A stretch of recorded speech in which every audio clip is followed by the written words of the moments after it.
Okay, everybody, welcome back to Required Reading. I'm Russ, and we're continuing our read of Ghostbusters The Return. This is Chapter 3. Chapter 3. The darkened waterfront parking area was just about deserted by 1 o'clock in the morning. Only one car sat with its nose pointed towards the Hudson River, a battered dark blue Honda Civic that showed every day of its 11 years. Outside the automobile, everything else was as quiet and deserted as New York ever gets. To the teenage couple inside the car, that was precisely the point. The two of them gazed across the river at the pinpoint lights that twinkled from the distant New Jersey shore. In his most suave, devil-may-care manner, the acne-ridden boy stretched out an arm and laid it around the shoulder of the girl beside him. "Ah," he said. "Alone at last." The girl giggled and adjusted her glasses. She looked away shyly, but as her gaze shifted from the dashboard to the shadows outside the car, Marisol Arroyo's mood changed a bit. She reached over to the door and checked the lock. Once she saw that it was secure, she settled into the crook of her boyfriend's arm. But she continued to scan the darkness outside. "Danny," she said in a tentative voice, "are you sure we should be out here so late?" "Where should we be?" was the reply. "The couch in your parents' living room? Remember what happened last time?" "No, I know, but, it's just, there's nobody around so late." Danny Reitman looked at her and smiled. "I know. Cool, huh?" She elbowed him playfully in the ribs. "Danny, I'm serious. Maybe we should go back." "Go back? Marisol, it took me weeks to get my cousin's car, and I had to give him $20. I thought you wanted to be together." "I do, but I don't know if this is the best idea. I mean, we can maybe get mugged and stuff." "Oh, come on. Who's gonna mug us?" He gave her a little squeeze and gestured around at the empty parking lot. "You said it yourself. There's nobody else around." "I know. I'm just being silly, but besides, if anybody did try something, I'd protect you." "Yeah?" "Yeah." She smiled, then snuggled up against him. "My hero," she sighed. You're so good when I'm scared." "You like that, huh?" When you're scared?" They sat there like that for a bit. Danny studied the top of Marisol's head, enjoying the feeling of her body against his. "Scared," he murmured. "Did you say something?" Danny cleared his throat. "Hey," he said, trying to seem casual. "Did I ever tell you about the guy with the hook?" "Hook?" "Yeah, it's this thing that happened to a friend of my cousin's. See, he's parked out in a car. I don't know, maybe it was even this car, with his girlfriend. And it's a dark night, like tonight. And they're listening to the radio and this news bulletin comes on." She pressed in closer to his side. "So the news guy says that everybody should watch out because there's like this insane killer maniac with a hook instead of a hand who broke out of jail." She buried her face in his neck. "You're making this up. You're just trying to scare me." He closed his eyes and smiled. "No, really," he said. "The guy told my cousin. So anyway, the girl gets all freaked out by the news and tells the guy to take her home. He doesn't want to go, but he's like a gentleman. So he steps on the gas and they go. And they get home and get out of the car, and you know what they find?"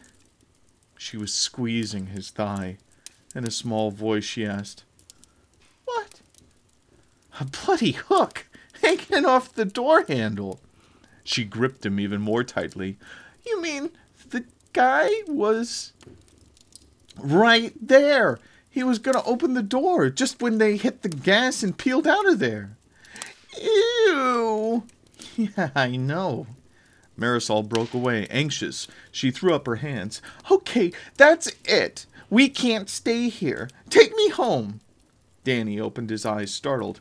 What? But, no, I mean it, Danny. What if there's some psycho around here, too? But you don't have to... It's just a story. I mean it. He put a hand on her shoulder to calm her. Marisol, there's nothing to worry. Suddenly, their heads jerked around as they heard a loud thump and the screech of scratching metal coming from the front of the car. Standing there was a disheveled man with a wild look in his eye and a metal hook in place of his right hand. His clothes and the hook were splattered with blood. Even more striking was the fact that he was glowing. Danny and Marisol screamed. Get us out of here! Marisol shouted. I'm trying! Danny struggled to get his hand into the pocket of his jeans. Why did they have to make these things so tight? Danny! The figure with the hook was on the move now. He was heading around the front of the car towards the passenger door. Finally, Danny freed his keys from his pocket. Come on! Marisol shook his arm in panic. The keys went flying. Danny's left hand shot out to snatch the keys from the air. He fumbled with them, trying to find the right one. The maniac was at the passenger door now, banging on the roof and yanking at the door handle.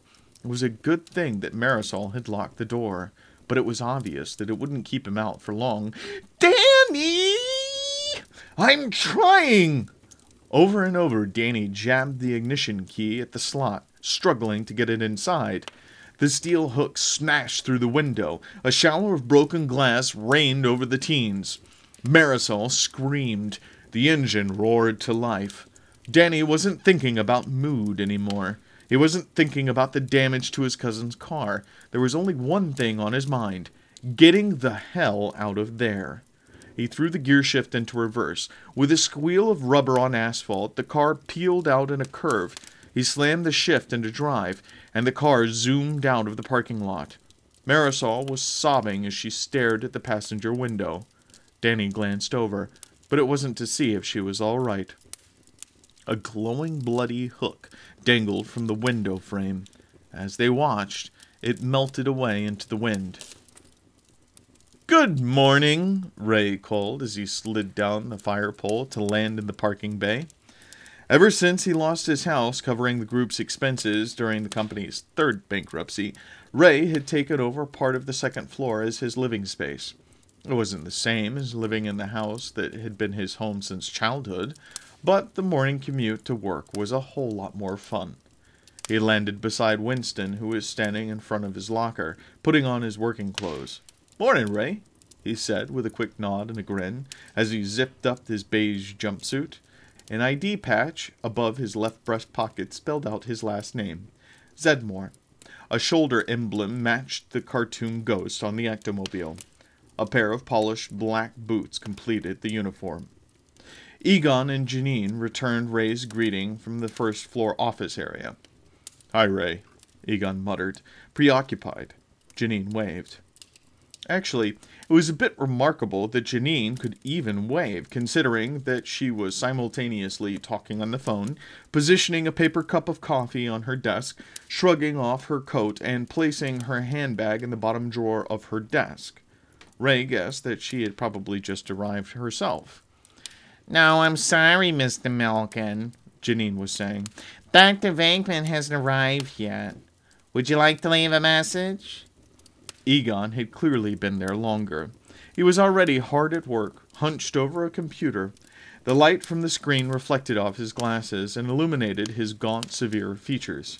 Combined with his unruly hair, the effect made Egon look like a stereotypical crazy scientist in a 1950s science fiction movie. Actually, Ray reflected, and not for the first time, the comparison wasn't entirely unfounded. Ray circled around Egon and looked over his shoulder to see what he was doing. Before he could ask, Egon leaned back in his chair and shook his head. No mention of any Xanthador in the standard databases. We'll have to check the classical paper archive. Yep, Ray agreed. Time to hit the books. But as Ray lifted his head from the screen, he saw a grotesque figure swooping straight at him. It was pale green, blob-like, and mottled with light brownish spots. The creature had no legs, but that didn't seem to prevent it from gliding effortlessly, if not gracefully, through the air. It looked as though half of its body was taken up by its huge eyes, mouth, and teeth, particularly since it had an entire roast turkey crammed in its mouth. The legs of the turkey stuck out at odd angles as the creature noisily chomped and gnawed at the bird. Ray gave the creature a high five. "Hey, Slimer!" The creature's reply would have been gibberish, even if its mouth hadn't been full. The two of them proceeded to greet each other with a brief and obviously well-practiced bit of hand jive.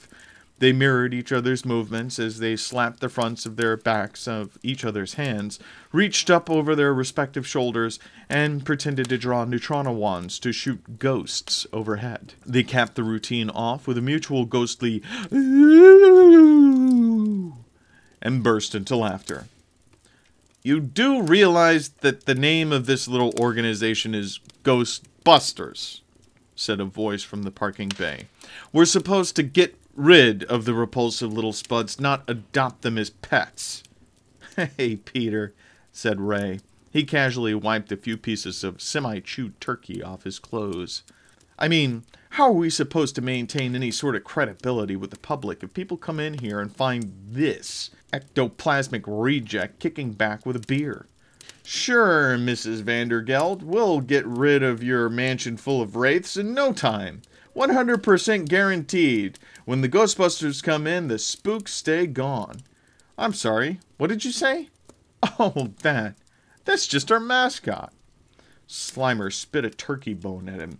"Not to mention," Venkman continued, "that thanks to Onion Head over there, we've got a food bill bigger than the national debt. Half of our overhead right there." Ray was unruffled. "Dana won't take your calls, huh?" "I don't want to talk about it." In fact, Venkman looked like a mess. His receding hair was disheveled, and he hadn't shaved. The dark lines under his eyes suggested he hadn't slept well last night. With his surly, "I'll be in my office," he stomped off to the open office area behind the receptionist desk. A moment later, he stomped back to point an angry finger into Janine's face. "And another thing," he told her. "In the future, I'd appreciate it if you'd remember that your job description does not include running around the streets of New York telling everyone I've been at the movies all day." She rose to face him eye to eye. "In the future," she shot back, "I'd appreciate it if you give me a little advance warning before you decide to make up stories about non-existent monsters eating a Chrysler building." Before Venkman could reply, the phone rang. "Excuse me," Janine said testily. Her manner changed completely as she answered the phone in a cheery, businesslike tone. Well, cheery for her, considering the bored, nasal sound that was her typical greeting. "Ghostbusters, may I help you?" She reached for a pencil and paper. "Uh-huh. How many? And where are they now?" "Okay, got it. Thank you." She looked serious as she hung up the phone. "I think you fellas better go." At the same time Ray had been sliding down the fire pole, 12-year-old Jed Isaacs was standing in the middle of a schoolyard, fingering a red rubber ball. He screened out the backdrop of shouts and laughter that came with the morning recess period, and stared intently into the eyes of the kid who stood opposite him. The batter stared back into Jed's eyes and shifted the taped-up broomstick on her shoulder. It was bad enough that Esther was the other team's best hitter, but she was also Jed's little sister. The rest of the kids on the makeshift diamond provided a steady stream of cheers and patter. "No batter! No batter! Go, Esty! Go, Esty! Home run! Home run! Swish, batter! Swish!" With careful deliberation, Jed went into his wind-up and let fly. Esty swung and missed. With a thwack, The ball struck the brick wall that stood behind her, smack in the middle of the rectangle that had been chalked on the wall. "Woo! You stink! Oh, snap! No pressure! No pressure!" The ball bounced along the ground a few times until Esty picked it up and tossed it back to Jed. He caught it with a smirk. She stuck her tongue out at him before settling back into her stance to wait for the ball. Jed studied her for a long moment, then reared back and released the ball once again. Esty swung. This time she made solid contact. The ball sailed over the heads of Jed and his 4 teammates. When Esty tagged the discarded box that served as first base, the ball was still going. 2 of Jed's teammates raced along in a vain attempt to catch up to it. The ball hit the ground yards ahead of them and took a high bounce. A second bounce off of a parked car sent it rolling across the street amid yells of joy and anguish. Jed was the first to realize where the ball was headed. "Oh, man," he moaned, scant seconds before it rolled into a storm drain and dropped out of sight. Everyone stared wordlessly at the storm drain. Then, one by one, the other kids looked at Jed. "How come I always gotta go get it?" he complained. "'Cause you got the longest arms," Esty replied. "But it's gross. It's our only ball. Maybe I can't even reach it. Maybe it dropped all the way down to the sewer this time."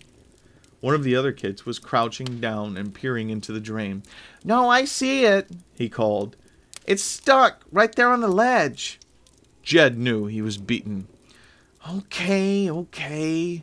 Resignedly, he made his way across the street. After checking to make sure no cars were coming, he kneeled down beside the drain. Sure enough, the red ball was visible directly beneath the gate, wedged among a dark mass of unidentifiable stuff. Jed sighed. "Yell if any cars come, okay?" he said to a girl in a baseball cap and a uniform shirt. The girl nodded.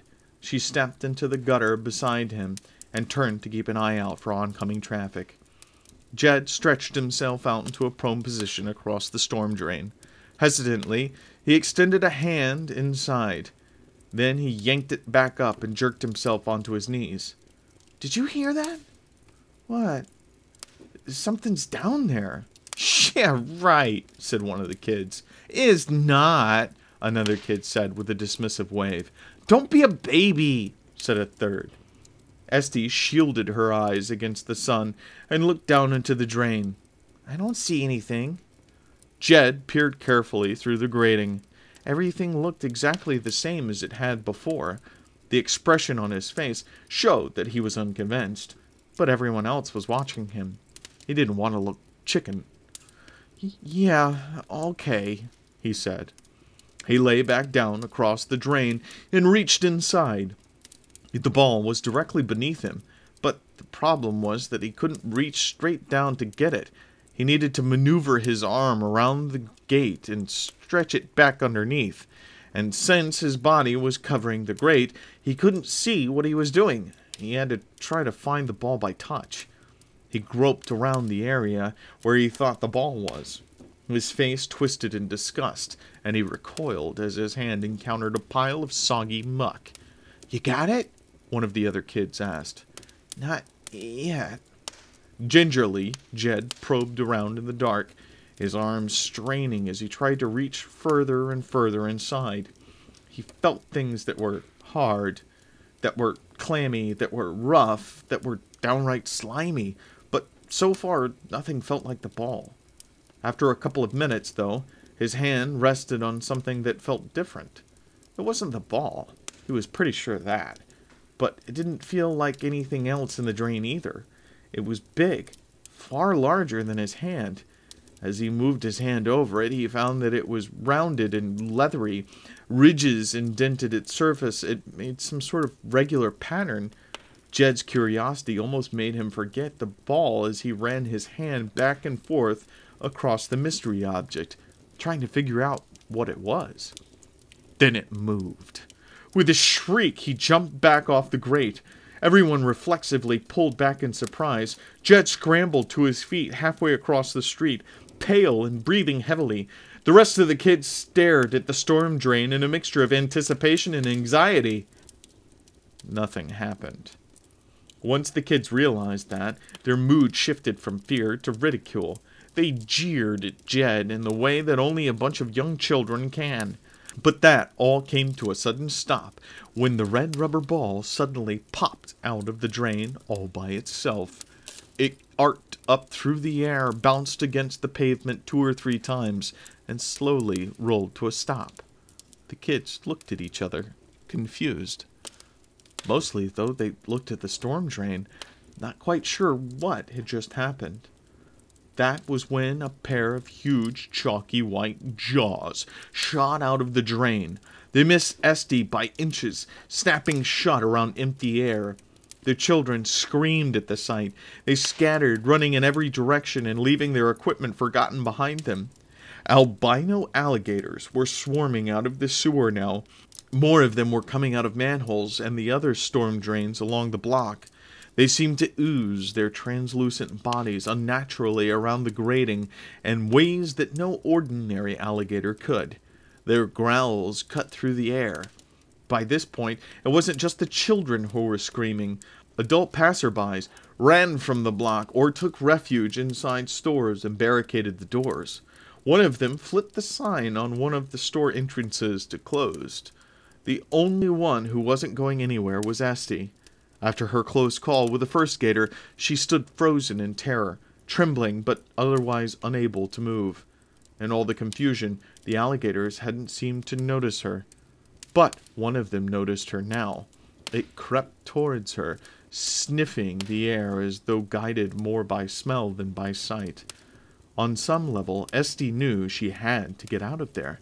Yet, as the alligator inched closer, the fear wiped all rational thought from her head. She had to get out of there, but she couldn't will herself to do it. Just then a hand grasped her wrist firmly. Jed yanked her out of the animal's path. He took off, pulling her along into a run until her legs started to work for themselves again. The alligator watched them disappear into the distance and decided the potential meal wasn't worth the trouble of chasing after them. Instead, the huge spectral reptile lumbered off towards the school building in search of easier prey. There was plenty there to be found.